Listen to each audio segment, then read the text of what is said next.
Hi, Taurus, and welcome to your February 2024 horoscope. In February, even though it's a short month, almost all of the planets are part of the conversation.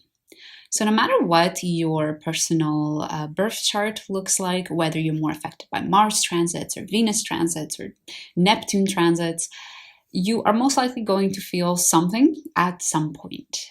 So in that way, it's going to be somewhat of an active month for all of the signs. But let's get into what this month means for you more personally.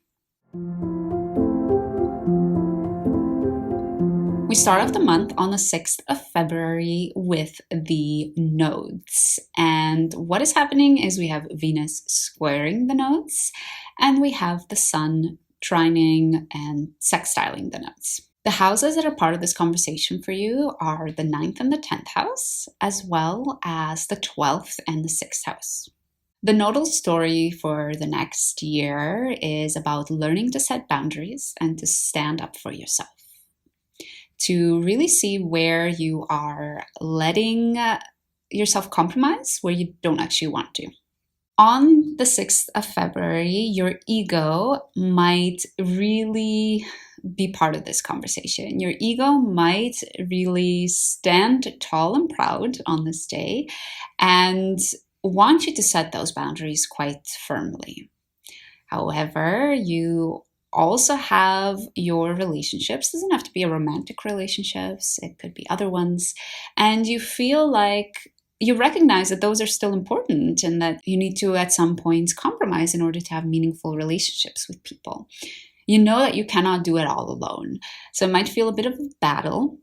Your ego wants you to stand up for it, but at the same time, you value your relationships. Just a day later, we have a whole bunch of transits to go through. And this time we have Uranus and Neptune part of the mix. So the Sun is squaring Uranus, Venus is trining Uranus, and Mars is sextiling Neptune. So we already spoke that the Sun and Venus are your 9th and 10th house. But now, because we also have Mars and Neptune and Uranus in the conversation, we're also talking about your 11th and 1st house. Whatever actions you're taking during this day, which might be actions surrounding your belief system or actions surrounding your need for travel, your need for education, might feel like they're really aligned and sort of inspired from above. They might feel like they're flowing easily, things are resolving quite easily for you. So in that sense, it's a beautiful day because of that Neptune energy. Because Uranus is doing quite some things on this day, your uniqueness is up for debate. Those close to you will be appreciating these actions that you're taking. They will recognize that they are in line with who you are and that they are beautiful actions that are actually going to help you further in where you want to go. But those a little bit farther away from you might not understand them, and they might challenge them, or they might think that you're a bit weird for going ahead with these actions.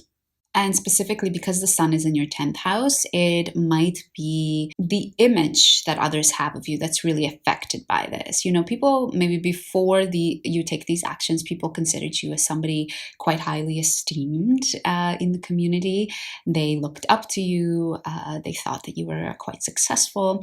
And perhaps because of these actions, they're sort of reconsidering if they still view you in the same way. On the 9th of February, there's a new moon in Aquarius in your 10th house. It's a start of a new chapter in your career.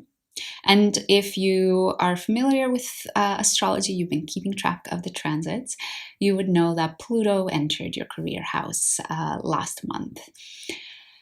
With Pluto there, you actually are going to be learning lots of powerful things the next 20 years in your career.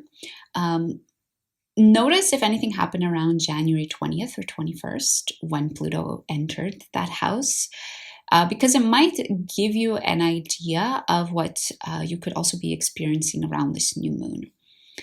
If there are any different actions you want to take around this issue, if January 20th and 21st brought up some tendencies in you that you don't want to repeat, that you want to let go of, this is amazing time to do it during this new moon, because you are starting, it's a possibility to start a new chapter in your career. On the 12th of February, we have Venus sextiling Neptune. And again, this conversation is between your 9th and 11th house. So your 9th house, or Capricorn, has been getting quite highlighted for a while now. You had Pluto in your 9th house for the last 20 years. And as we're sort of wrapping this up, Pluto has officially entered your 10th house. Now Mars and Venus are about to leave it as well. It's really a beautiful closing of that chapter. And it's possible that on this day, you feel like you finally get it. You finally understand this sort of insight and clarity that you've never had before surrounding your belief systems. And they feel really inspired and aligned with who you are and how you want to act in the world. So it's a really beautiful aspect between Venus and Neptune on this day. On February 13th, Mars leaves Capricorn, your 9th house, and enters your 10th house, or Aquarius. And right as it does that, it conjuncts Pluto, because Pluto is right at 0 degrees of Aquarius still. Pluto and Mars together can represent a lot of energy, a lot of explosive energy, and it might not always be the best type of energy. So make sure on this day that you're directing all of that passion towards something that's actually meaningful for you. Be careful not to let that energy go towards petty things or things that in reality are not going to matter 5 years from now, and focus on your larger purpose and your larger goal here on Earth. On the 16th of February, Venus also does the same. It leaves your 9th house, enters your 10th, and as it does that, it conjuncts Pluto. So this is a bit different because now it's with the planet Venus instead of the planet Mars. And on this day, you might especially be feeling triggered with your relationships. Sometimes they say that our relationships are the best learning ground and playground for all of the crap that we have going on, because you get to be really intimately close with another person, and you bring up stuff within yourselves that might not be parts that you're proud of. There might be parts that you wish to hide, or parts that you don't want to accept are a part of you. This is going to be a larger theme for you for the next 20 years. So don't feel like on this day you need to resolve anything. Feel what you're feeling. It's going to be intense. Perhaps it has a possibility to be intense. And just note it down. Note down what happened, what you're feeling. And, Venus is going to conjunct Pluto again quite soon, in about a year or so. And you'll get another chance to play out the same story, to react in different ways as well. So be compassionate with yourself, because after all, you're also human. On the 19th of February, we have the Sun entering Pisces, or your 11th house. So it's Pisces season officially for about a month. And Pisces is the last sign of the zodiac. So it's actually the wrap up of, according to astrology, a wrap up of the year. And from March, we actually start the new year, because we start with a new zodiac sign, with the first zodiac sign, which is Aries. So take a second to wrap up this Pisces season by reflecting on the last year, everything that you learned and things you want to let go of. And for you especially, it might be interesting to do this while keeping a focus on the future, where you want to go, how you're going to get there, and if the communities that you have around you are supporting you in getting there. Are there groups that are more just for feeding your ego, or groups that are holding you back in getting where you want to go? On the 21st of February, now that both Venus and Mars have entered your 10th house, finally they catch up with each other and they become conjunct. So there's a lot of passion and a lot of emotions, and these are concerning your power, your willpower, and the things that you value as well. And those triggers might be happening around your career. So it could be that your values are up for debate and you feel like you really need to fight for them in your workspace, for example. On the 24th of February, we have a full moon in Virgo in your 5th house. And during this full moon, Venus is squaring Jupiter.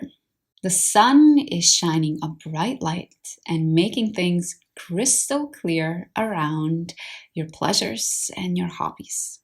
So if you have felt a little bit unclear, unaligned in regards to what should you do for fun, what even brings you joy, perhaps you felt like, well, I don't even know like what brings me joy or what things I like to do in my spare time after work. It could happen that on this day you have some sort of inkling of what this could be. Because Venus and Jupiter are squaring each other, it could lead you to sort of overextend yourself or indulge in pleasure. And especially for you, it could mean that finally you understand what this new hobby of yours is or what brings you pleasure. And there might be a tendency on this day to just dive right on in and overindulge in it and spend all of your time with it and doing it. So I would just recommend to try to keep your balance the best you can during this full moon.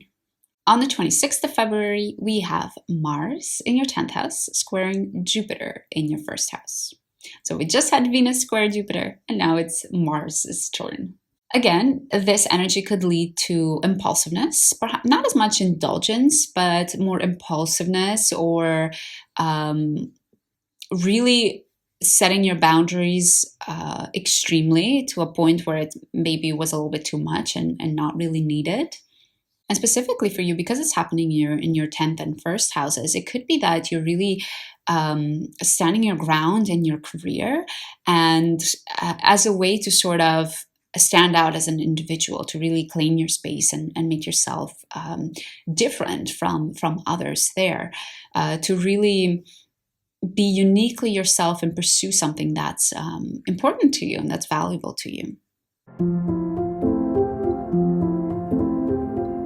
On the 28th of February, the Sun is conjunct Saturn in your 11th house. So the 11th house has been highlighted a couple of times now, and we especially talked with the Sun entering your 11th house that it's a good idea to reconsider what groups that you belong to or communities that you contribute to are, maybe it's time to let go of. And now that Saturn and the Sun are coming together, you might be feeling constrained in some way by your groups. It could be that you feel like you can't actually achieve the future that you want to because of some of these or one of these groups holding you back in some way. Perhaps there are some responsibilities you have to these groups that you can't just let go of. These people rely on you and your contributions, and that might be dimming your light and it might feel very discouraging. Keep in mind that Saturn rewards hard work. So try your best to continue to show up to this situation, to continue to put in the work. And at the end of the day, Saturn should reward you. If you remember, we started the month with Venus and the nodes squaring each other. And in a sort of beautiful cosmic way, we end off the month again with Venus and the nodes. This time, instead of squaring, they are trining and sextiling.